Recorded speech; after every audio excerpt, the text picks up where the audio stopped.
Hi guys, welcome to another episode on my YouTube channel. Today what we're going to be talking about is self-doubt. And I wanted to talk about this because it comes up a lot when I'm meeting with people, either in my practice or when I'm talking to my friends. And I'm not just talking about my friends, it comes up within myself too. There are times when we have self-doubt. So let's talk about what it is, and then how it can be detrimental, and then I'm going to give you 8 tips on how to work through when self-doubt pops up. All right? So first of all, self-doubt is a lack of confidence and or ability in self. And how many times has there been when you've been doing something and this negative voice pops up and tells you that you can't do something or that you're not good enough? And then when you hear that little voice pop in, how often do you stay in it and you believe it? And a lot of times we do that.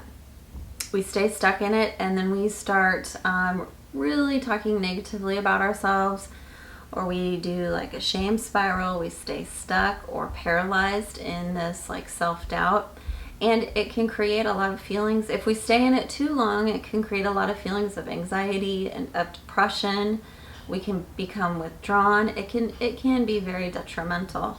We can get caught up and we get consumed by this self-doubt and the negative thinking, and when we second guess, we worry, and then we stay stuck in indecision. Whether it's I'm not good enough, or should I do this, or what are people gonna think, or imposter syndrome is like thinking you're doing this thing and then, oh my gosh, I'm fake and people are going to find out, and you put yourself down.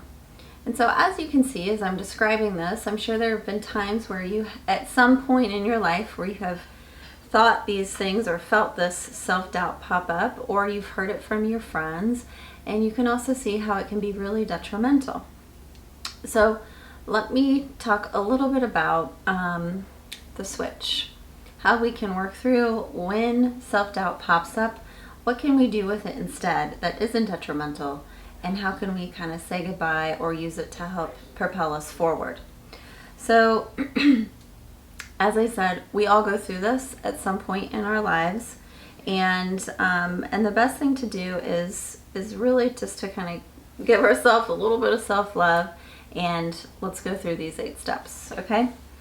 So first of all, when self-doubt comes up, instead of staying in this downward spiral of it, imagine a stop sign, take a deep breath, and remember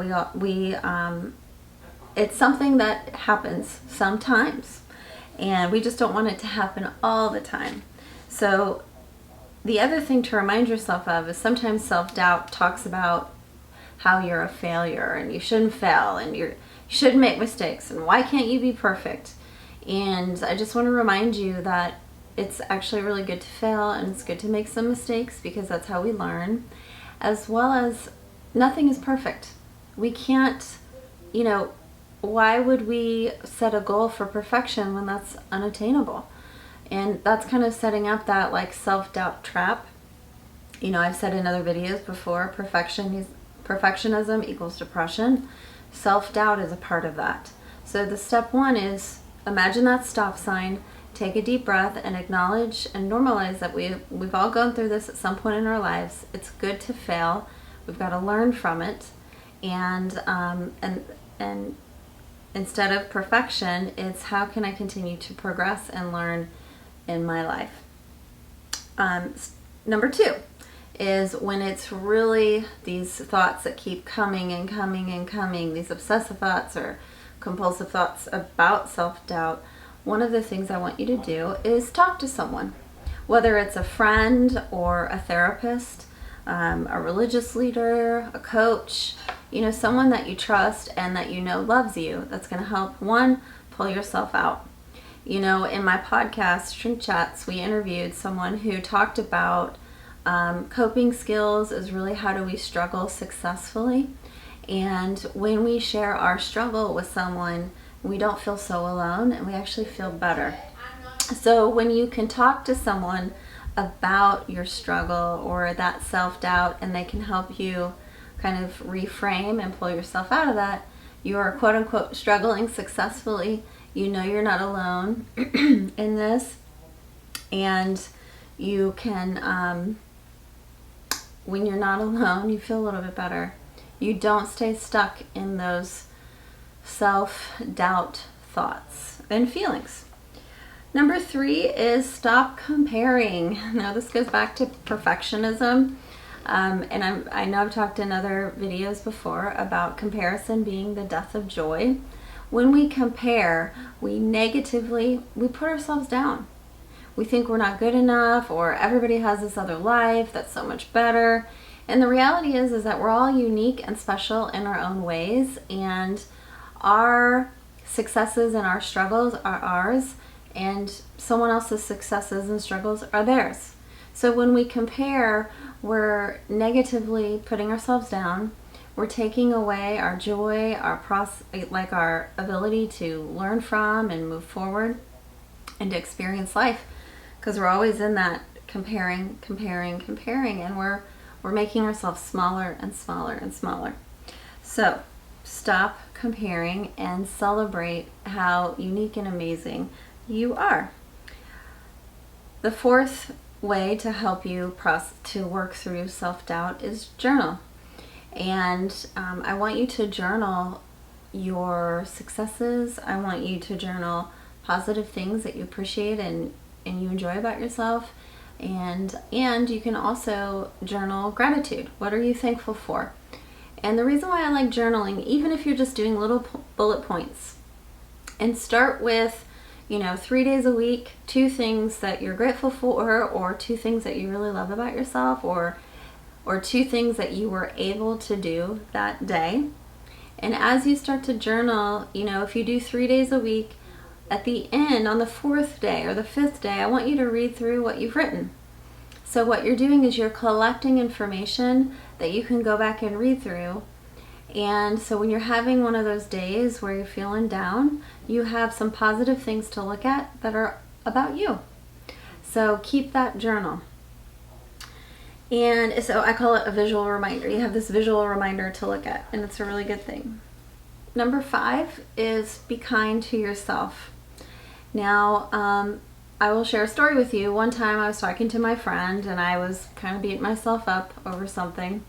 And my friend just looked at me and she said, "Will you please be kind to my friend?" And it got me to stop in my tracks and really think about oh yeah, I'm really not being very nice to myself. And it was a good reminder for me that I need to be kind to myself. And it took her saying that to me. So I was talking to a friend, and she helped remind me the importance of being kind. And I think sometimes when we think about what I talk to a friend the same way I talk to myself, the answer is no. And so being kind to myself is really important. And when you can see yourself through the lens of your friends, you usually feel better, because your friends and or your family, they love and care about you. Number 6 is celebrate our small wins. And this kind of goes back to the journaling. How can you celebrate the things that you were able to do for that day? When I think about when self-doubt comes up, again, it goes into that negative thinking, all the things you didn't do or not able to do, or you're not capable, the negative. So if I can reframe that to what have I been able to do? What have I learned from? And then those are things that help me work through that self-doubt. And it's a good reminder for yourself. Again, what I would encourage you to even journal your small wins. And step 7 is, what can you learn from your self-doubt? And I say this, we got to use caution, because I don't want you to stay stuck in self-doubt. I want you to learn from it. So if that negative voice comes up or self-doubt comes up, ask yourself, what can I learn from this, or how do I want to feel?